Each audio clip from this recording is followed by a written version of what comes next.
Okay, we're talking about albums now. We were talking about the summer of 1988, all of the dope albums that came out. You had Big Daddy Kane, Long Live the Kane, Dougie Fresh and the Get Fresh Crew, The World's Greatest Entertainer. You had EPMD, Strictly Business. You had Biz Markie, Biz is Going Off. You had Public Enemy, It Takes the Nations of Millions to Hold Us Back. Now, see, with a great album, if you want to be an MC, take, for example, Big Daddy Kane's Long Live the Kane. Now, the first song on that album, it just comes and hits you like, bow. It's like, party people in the place, embrace the bass. As I commence to up the pace to make you motivate and accelerate. Like, that song just came in hitting so hard on that album, and the break beat was like so crazy, and then it just had you. So it's like, back in those days, what they would do, it was like they would put the first three hot songs at the first beginning of the album. One would be like the single, and another one would be like two hot album filler songs that they would throw in there. And then from there, you were like, you couldn't stop listening to it after that point. But anyway, so as the summer of 1988, cooled off, and you still had all of those hot albums, then we're getting into the fall of 1988, and we're back into the school year, and things just like kept on rolling. So from there, that's when you're getting into, you have Special Ed dropping his album Youngest in Charge, and like that's another hot album with an example of the first three songs. So you get the Youngest. First of all, he drops the video. I'm getting, what is it? I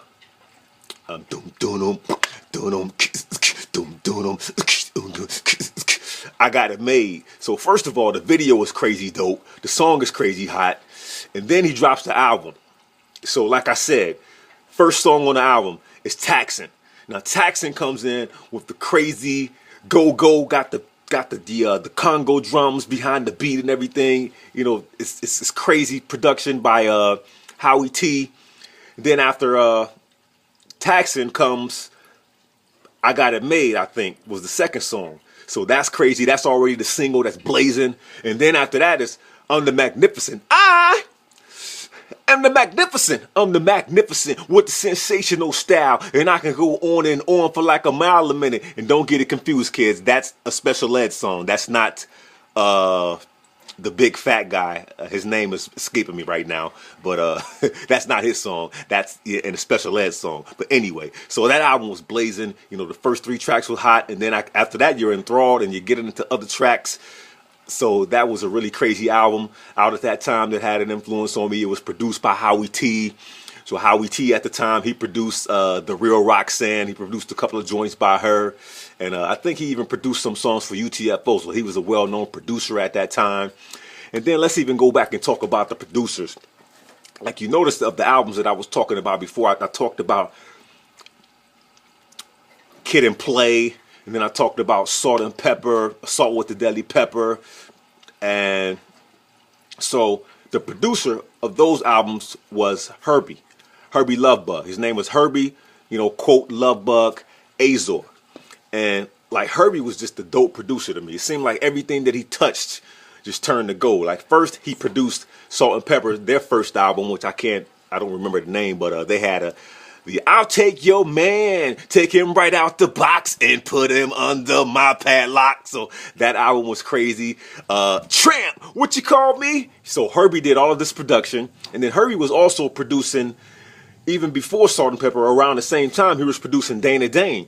And I forgot to mention, see, Dane was dropping some singles way before he dropped his album. He dropped like 3 or 4 years before he dropped the album, he dropped about 3 singles. I think one of his first singles was Nightmares. Nightmares of the night, nightmares. And that was a crazy track, Nightmares, which was produced by, that may have been produced by Herby Luv. I think it was produced by Herby Luv Bug, or it may. Okay, I won't even go into that, but I think it was produced by Herby Luv Bug. So anyway, and then the next single was after that was Dulancey Street. So Dulancey Street was crazy. He was telling this story about how he shopped on Dulancey Street and how these girls tried to rob him. And so I went to Dulancey Street to buy some wares, even though I already had on fresh gear. I go into the store to buy a Kangol, and then he had this crazy like British accent, even though he was from Brooklyn, New York.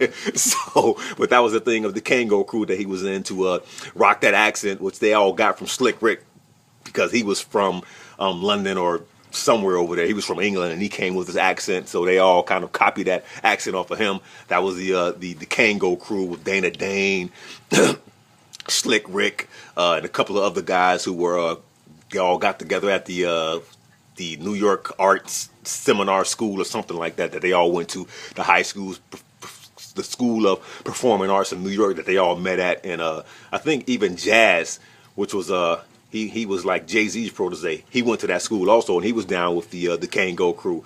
So like all of these guys really met in New York, and they were all pretty tight and pretty close, and all got into the music industry and did their thing. But so that was like really influential. The Dane songs and and Herby Luv Bug as a producer. He was a really great producer. He produced Salt and Pepper, and then boom. Their second album was crazy. He produced that whole entire album. And I had mentioned a song. I mentioned it wrong. The songs that I'm talking about was a Salt and Pepper. It's called Let the Rhythm Run. Now, Let the Rhythm Run was on Assault with the Deadly Pepper. Now, this was a crazy track. And when I listen to it now, what he did was he had this break beat, which was the break beat from Big Daddy Kane, Long Live the King. How it goes.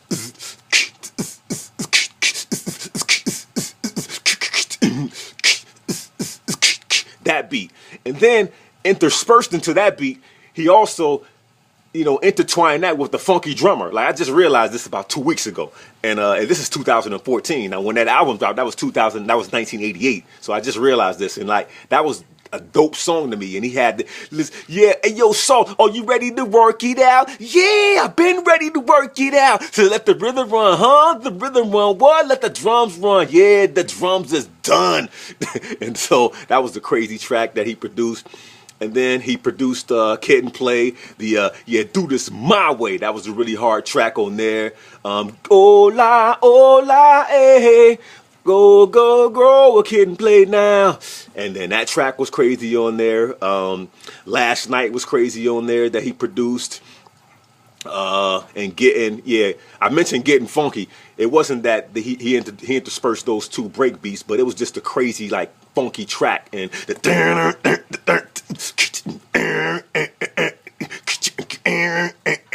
like, that was a crazy, crazy track. Getting Funky was. So like, Herby had really made an influence on me as a producer. I thought like he was one of the dopest producers ever. And at that time, it was like him. There was Marl, and really those were like the two, and Howie T. Those were like the two well-known, greatest known producers at the time. And basically the way the industry went, if you didn't have a record out by them, your record wasn't really coming out. And though some other crews came out and started producing their own selves, like, see, Marl, he actually produced Big Daddy Kane. So there you had the Marl influence, and he had his whole little crew, the Juice crew. He produced Biz Markie as well. So you had Howie T. Howie T was producing The Real Roxanne. She wasn't in 1988 or 1989. She had kind of fell off by then. But so he had Special Ed that he was producing. And then also he was coming through with Chuck Rock. Chuck Rock had an album that really didn't make that much noise. But even though I had it and I liked it, called, I think the album was called Caught Up. But he had that album that was produced by Howie T. So Howie T was a great producer at that time. That he was breaking through with a couple of artists that he was doing really well with. And so the producers at that time really had a great influence on me too. Like Marley Marl, was my man. My man Norris Hall really loved Marley Marl. And I love Marley Marl too. Like, Marley Marl was one of the funkiest producers in hip hop. Marley Marl and Herby Luv Bug were like the first two producers that made a splash, that had a name for themselves. They were the first two greatest producers. So, we'll talk about something else a little later, but just wanted to get into that for you all.